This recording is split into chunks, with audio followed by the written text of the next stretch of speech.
نبی علیہ الصلوۃ والسلام ژوند اور صحابہ کرام سیرت ته دې څخه ډک دی، لیکن نن زموږ مقصد صرف اور صرف هغه فائدې دي د لمانځه هغه فائدې بیان کول مقصد دی کوم چې د انسان په عملی مشاهده کې هم دي، د انسان په عقل اور په نظر کې راتلونکي دي، هغه مشورې هغه مشاهدې هغه خبرې اور هغه عقلی دلایل د لمانځه په باره کې به ان شاء الله الرحمن زموږ موضوع د ټولو څخه مخکې یاد وساتئ الله رب العزت نے و انسان ته 5 قسمه علم ورکړی دی و هغه علم ته ویل کېږي حواس خمسه. کتابو کې کشنیانو به هم زده کول حواس خمسه، هغه 5 علم د هر انسان سره ورسره دی. مثال کے طور پر د لاس علم چې وشل لاس وروړه تا ته علم درکې چې دا پوست دی کدا کلک دی دا ګرم دی کدا یخ دی دا د لاس علم دی، د ته حواس خمسه ویل کېږي 5 علوم دی د لاس علم. نمبر 2 د ژبې علم، ژبه وتا ته دا علم درکې چې دا شی خوږ دی اور دا شی تریخ دی اور دا شی دا رقم دی دا شی دا رقم دی، دا د ژبې علم دی ذائقه.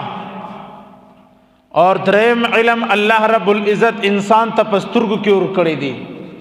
انسان و دیشي ته ګوري دا سپین دی دا تور دی دا زرغون دی دا شین دی، د دې ټولو رنگو علم الله رب العزت انسان ته پسترګو کې ور کړی دی.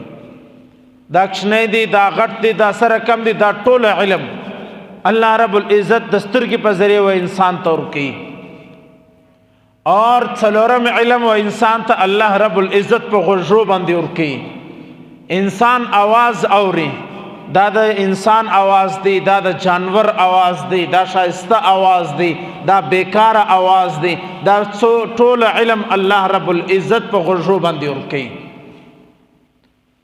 اور الله رب العزت دا غره کم یو علم انسان ته په دا بوی باندې ورکوي، په پزه باندې بوی کوي، دا ښه بوی دی دا بد بوی دی دا لږ بوی دی دا ډیر بوی دی. نو دغه ته وای حواس خمسه،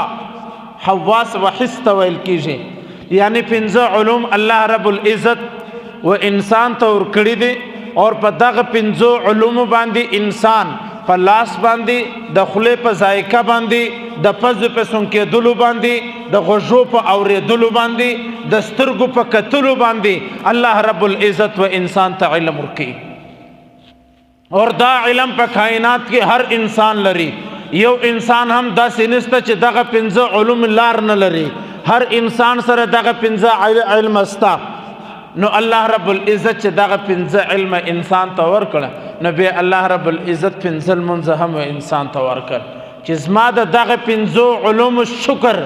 زما د دغه 5 انعامات شکر دغه 5 لمونځو باندې ادا کیږي. یو علم د لاس دی، یو علم د خولې دی، یو علم په پزه باندې دی، یو علم په غوږو دی، یو علم په سترګو باندې دی. کچیرې یو انسان دا غواړي چې زه د دغه 5 علوم شکر ادا کم اور د الله رب العزت مهرباني ومنم نو هغه له پکار دا دی چې په ورځ کې به 5 لمونځونه ادا کوي. د هر علم په مقابله کې الله رب العزت یو علم ورکړ. دا غره کم د انسان ضرورت هم 5 شان دي، داسې انسان نشته چې هغه 5 ضرورت نه لري: خوراک، ډوډۍ وغیرہ، چشاک، اوبو وغیرہ. نمبر 3 لباس، کپڑے وغیرہ. نمبر 4 ځای، کور، مکان. اور نمبر 5 کور والا زنانه. دا هر یو انسان ته الله رب العزت دغه 5 نعمتونه یعنی دغه 5 شان الله رب العزت ورکړي دي. یعنی د خوراکو تقاضا هم ورکړي ده، د چشاکو تقاضا هم ورکړي ده، اور الله رب العزت د لباس تقاضا هم ورکړي ده، اور الله رب العزت د کور تقاضا هم ورکړي ده، اور دغه رقم 5 الله رب العزت و انسان ته د زنانې تقاضا هم ورکړي ده شهوات دنیا. د دغه 5 نعمتو شکر ادا کولو د پاره چې دغه 5 نعمتونه مې درکړي دي د دې پنځو نعمتونو شکر به څنګه ادا کوې د دغه پنځو کم سړی دا رقم سته که لیونی دی که په صد دی که په حال کې دی او که بې حاله دی هغه ټول انسانان هم خوراک کوي هم چشاک کوي هم لباس اغوندي هم مکانونه لري هم کور والا زناون تقاضې پوره دي لہذا اوس هر انسان به د الله د دغه پنځو نعمتو شکر سره کم ادا کوي چې یو به د سهار لمونځ کوي یو به د ماپښین لمونځ کوي یو به د مازدیګر لمونځ کوي یو به د ماښام لمونځ کوي او یو به د ماخستن لمونځ کوي دغه پنځه لمونځونه چې وکړې ستا د زندګي چې کم پنځه نعمتونه دي دا به د دې په مقابله کې د الله په دربار کې به طور شکرانه الله تقبل منظور است ځانو ډېر اهم اور ډېر ضروری عبادت لمونځ دی در ټولو عبادت افضل عبادت المنځ دی در ټولو عبادت اهم ترین عبادت المنځ دی اور در ټولو عبادت خلاصه المنځ دی د هر عبادت خلاصه الله رب العزت په لمانځه کې ایښې ده د هر عبادت خلاصه الله رب العزت په لمانځه کې ایښې ده مثال کے طور پر یو عبادت دی روزہ یو عبادت دی زکات یو عبادت دی حج یو عبادت دی حج یو عبادت دی قربانی څلور عبادت ډیر خاص دي پاغو کې یو عبادت روزہ یو عبادت حج یو عبادت زکات یو عبادت قربانی اور دغه څلورو سره شکل و صورت اور دغه څلورو سره عبادت خلاصہ الله رب العزت په لمانځه کې ایښې ده یعنی که یو سړی لمونځ کوي گویا چې په یو وخت باندې هغه د روژې عبادت هم ادا کوي د حج عبادت هم ادا کوي د زکات عبادت هم ادا کوي اور د قربانی عبادت هم ادا کوي باندې ټول نن هغه عنوان بیانوم چې زما او ستا په مشاهده کې دی زما او ستا په سوچ په نظر کې راتلو والا دی د لمانځه هغه فائدې ورنه د قرآن او د حدیث فائدې بے شمار دي یو سړی په لمانځه ولاړ دی د روژې مطلب چش دی چې نه به خوراک کوي نه به چشاک کوي نه به کور والا ته نزدېکت کوي له یو سړی چې په لمانځه کې ولاړ دی نو دا خو هم د خوراک څخه ځان محفوظه کړی دی هم د چشاک څخه ځان محفوظه کړی دی هم د خواهشات څخه ځان محفوظه کړی دی کم حکم چې د روژې دی هغه په لمانځه کې هم پوره دی نو لہذا المنز د روزے غٹ عبادت دی نمبر 2 عبادت دی حج حج کی دادی صفاک کپڑے واغندہ صفاک لباس واغندہ اور دا بیت اللہ پر مخ باندی روان سا اور بیت اللہ لور سا دا حج دی دا غرکم چی انسان المنز کی آغا صفاک کپڑے اغندی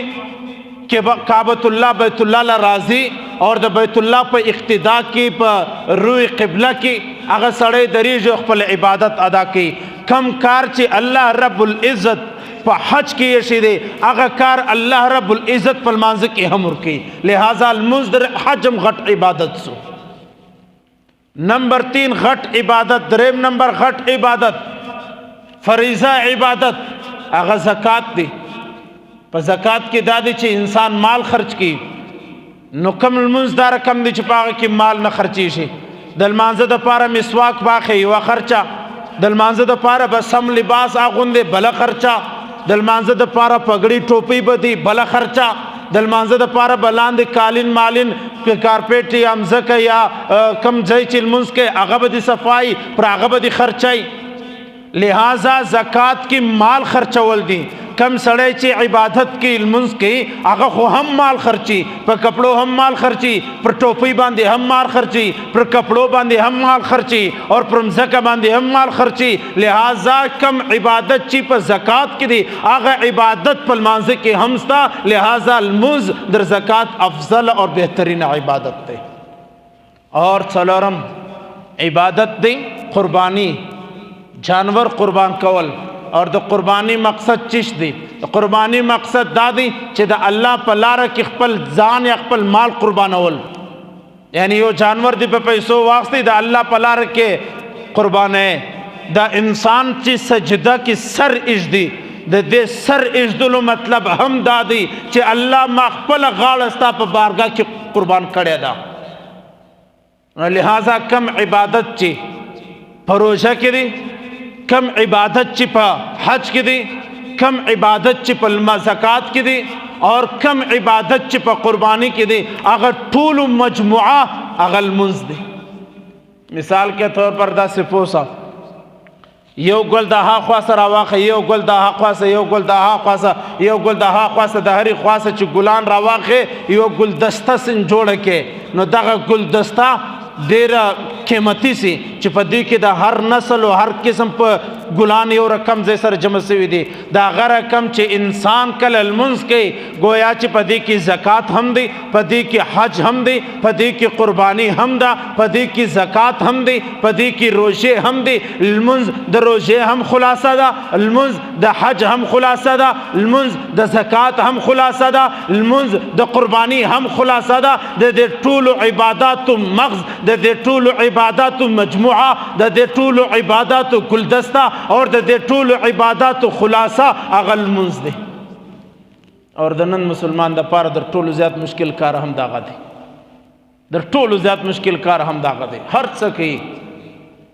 50 منه ګونیان هم په کیلوګان ګونیان هم پر ورشو پورته کوي، در سهار اسه د ماښام په لمر کې هم درېږي، لیکن عبادت نسی کولی. 5 منټه در پنکې لاندې پر شه غالۍ پر شه کارپټ باندې عبادت نسی کولی، عبادت نسی کولی. سهار په دکان کې ننوځي در ماپښینه په شو ولاړ دی، د هر چا بدې هم اوري شی هم اوري،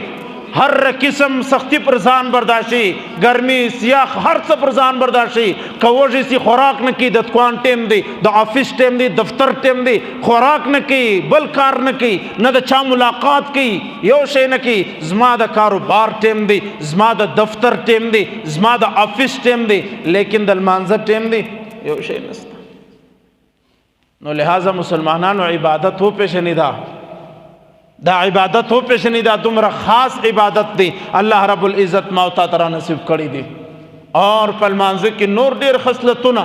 دیر فائدے اللہ رب العزت یہ شرین. مثال کے طور پر دا انسان اثر ہر انسان کا زنانہ ہوئی کا مردانہ ہوئی، دا ہر انسان اثر پنزہ مصیبتنا اللہ رب العزت پن زندگی کی جوڑ کری دی یہ شرین. یو انسان دا دے پنزو مصیبت سے زان سے خلاص والائی. المنزونت سو دے پنزہ فرض المنزونہ سو دے پنزہ اور مصیبتون سو دے پنزہ. یو نمبر 1 مرگ، نمبر 2 قبر، نمبر 3 حشر، نمبر 4 پولیس حرات، نمبر 5 حساب و کتاب میزان. دا پر ہر انسان باندې راضی مرگ، قبر، حشر، پولیس حرات اور میزان. دا پنځه مصیبتونه دا ہر انسان سره لازم دی. ہر انسان به د دې سره مخامخ کیږي. اوس کچېرې یو سړی 5 وخت لمونځ کوي، 5 وخت عبادت کوي، نو الله رب العزت به د دې 5 مصیبتو کې دته آسانی ور نصیب کوي.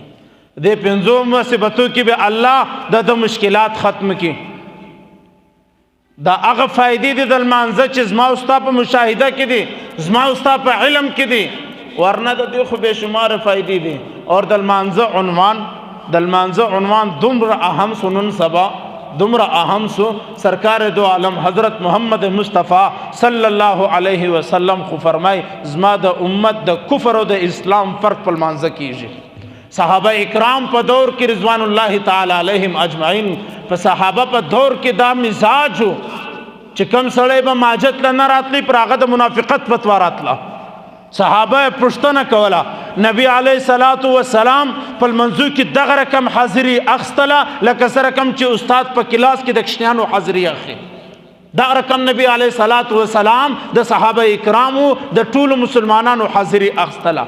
پدی کی زکات ہم دی، پدی کی حج ہم دی، پدی کی قربانی ہم دا، پدی کی زکات ہم دی، پدی کی روزے ہم دی. المنز د روزے ہم خلاصہ دا، المنز د حج ہم خلاصہ دا، المنز د زکات ہم خلاصہ دا، المنز د قربانی ہم خلاصہ دا. د دې ټولو عباداتو مغز، د دې ټولو عباداتو مجموعه، د دې ټولو عباداتو گلدسته اور د دې ټولو عباداتو خلاصہ هغه المنز دی.